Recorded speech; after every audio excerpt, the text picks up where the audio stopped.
Hello students, इस video में हम लोग Cauchy's integral formula for higher derivatives इस फार्मूले का डेरिवेशन करने जा रहे हैं।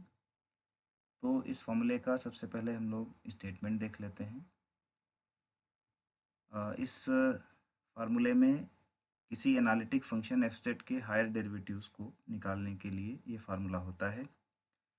सो if a function F Z is analytic within and on a close contour C and A is any point within C, then its derivative of nth order is analytic and given by.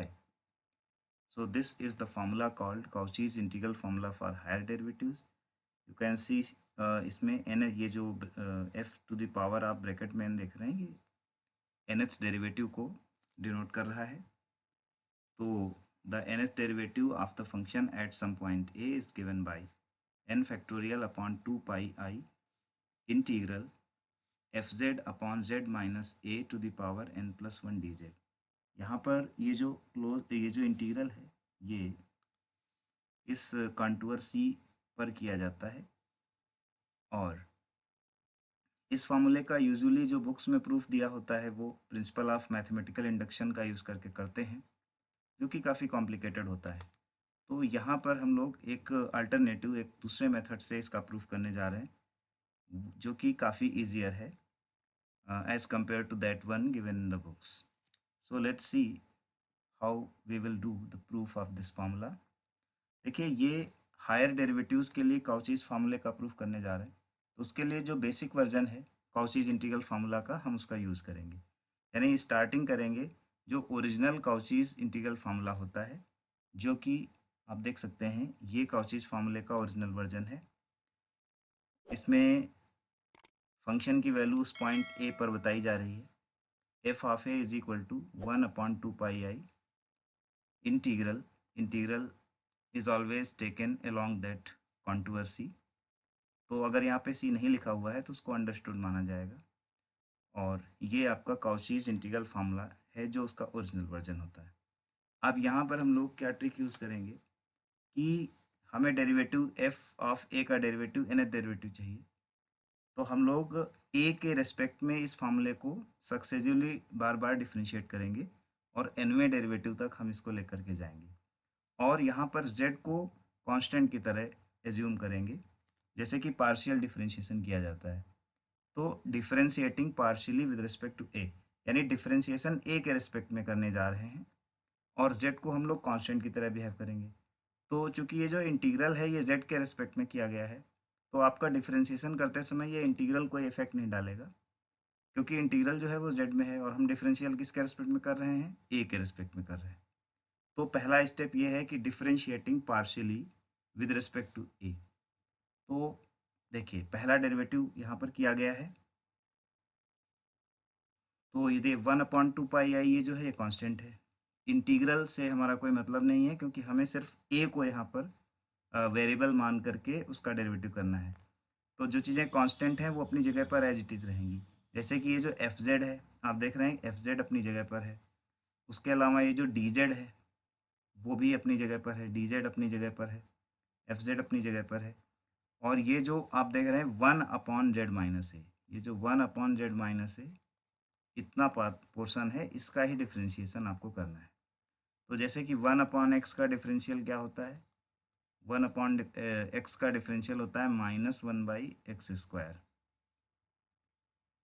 तो उसी pattern पर 1/z minus ए का differential हो जाएगा -1/z minus ए का square. और आगे chain rule में z माइनस ए का डिफरेंशियल फिर से जाएगा, तो z तो कांस्टेंट है उसका 0 होगा और a का 1 हो जाएगा। तो z माइनस ए का डिफरेंशियल ये रहा आपका -1, ठीक है ना। तो ये आपका डिफरेंशियल पूरा हो गया। और देखिए यहाँ पर ये दो माइनस जो हैं, एक ये वाला माइनस और एक ये वाला माइनस, ये दोनों माइनस माइनस प्लस हो जाएंगे और ये चीज़ सिंप्लीफाई होकर के बनी 1/2 pi i integral f Z है 1/z माइनस ए का होल स्क्वायर है और डी जेड है।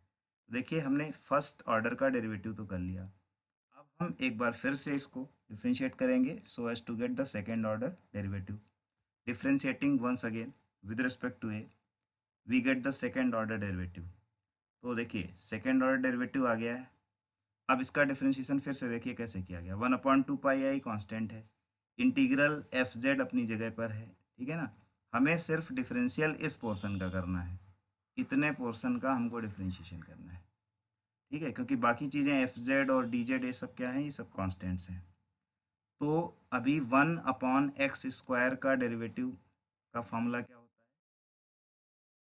है। 1/x² को जब आप x की पावर -2 की तरीके से करेंगे उसका डिफरेंशियल, तो डिफरेंशियल आएगा -2/x³, ठीक है ना। सिंपली x की पावर n वाला फॉर्मूला लगा के डिफरेंशिएशन समझे।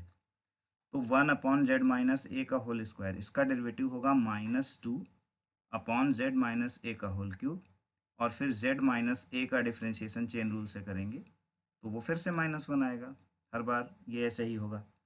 फिर आप देखें कि ये दोनों माइनस हर स्टेप, हर डिफरेंशिएशन के स्टेप में ये चीज़ होगी।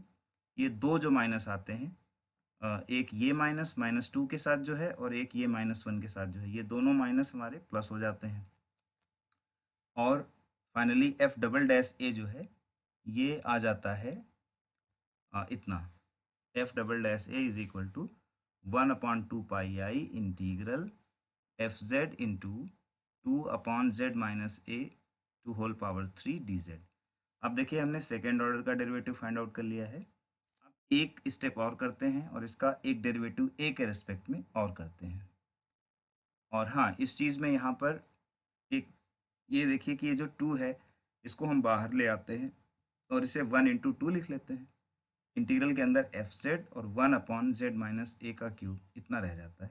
मतलब ये जो यहाँ पे 2 निकला है इसको हमें बाहर ले लेना है। इसका क्या यूज़ है या ऐसा क्यों किया गया है, ये आपको नेक्स्ट स्टेप में देखने को मिलेगा। तो अभी हमारा सेकेंड डेरिवेटिव तैयार है। अब हम थर्ड डेरिवेटिव करेंगे, differentiating once again with respect to ए।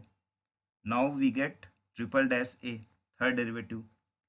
तो एज यूजुअल जैसे आप देख रहे हैं जो कांस्टेंट पोर्शन है ये 1/2/2 pi integral f z d z, ये सब तो कांस्टेंट है। आपको सिर्फ डिफरेंशियल इतने पोर्शन का करना है, क्योंकि जो ए है वो यहीं पर है, बाकी कहीं पर ए है नहीं। अब 1/x³ का सिंपली आप डिफरेंशियल समझ सकते हैं कि 1/x³ का डिफरेंशियल, आप इसको x⁻³ लिखेंगे तो x⁻n - 1 के फार्मूले के तहत आपको जो डेरिवेटिव मिलेगा वो -3/x⁴ ये डेरिवेटिव मिलेगा।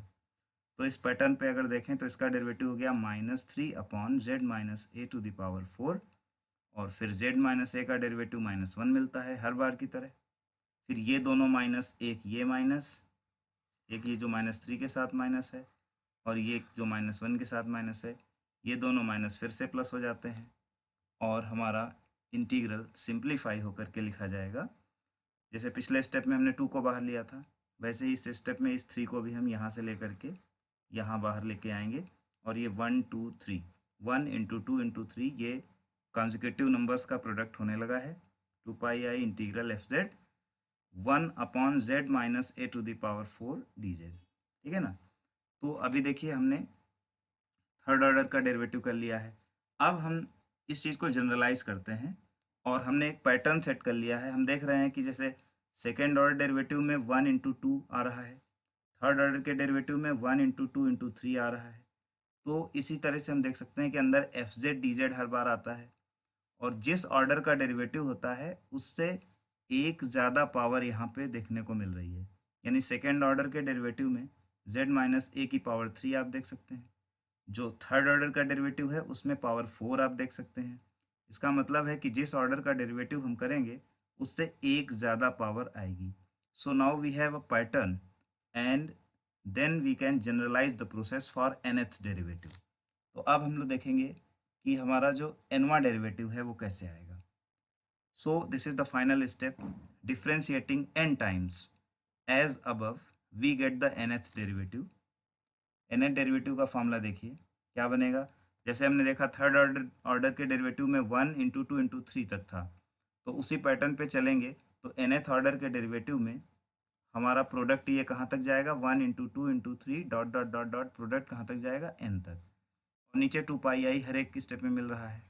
इंटीग्रल के अंदर वही पैटर्न रहेगा, एफ जेड रहेगा 1/a एक ज़्यादा पावर यहाँ पे यूज़ होगी। अगर nवें ऑर्डर का डेरिवेटिव है तो आप देख सकते हैं एक ज़्यादा पावर हमको लेनी है, n+1 लेनी है dz। और अब आप देख सकते हैं कि जो 1 से लेकर के n तक की नंबर्स का ये जो प्रोडक्ट होता है इसको फैक्टोरियल n कहा जाता है। तो इसे आप फैक्टोरियल n लिख देंगे और बाकी इंटीग्रल है एफ जेड है 1/z-a⁻n+1 है। और अब ये फार्मूला डेराइव हो चुका है। आप देख सकते हैं कि nth ऑर्डर का जो डेरिवेटिव है a के रिस्पेक्ट में वो आ चुका है n⁴/2πi fz/z-a। और इस तरीके से इस फार्मूले का हम लोगों ने प्रूफ कर लिया है। तो अभी आप इस मेथड को कंपेयर करेंगे, आपकी जो बुक्स में दिया हुआ मेथड होता है, तो आप देखेंगे कि ये मेथड मच ईजियर है और बहुत ही आसानी से आपने इस फार्मूले का डेरिवेशन कर लिया है। तो इस वीडियो में इतना ही। Thank you so much for watching.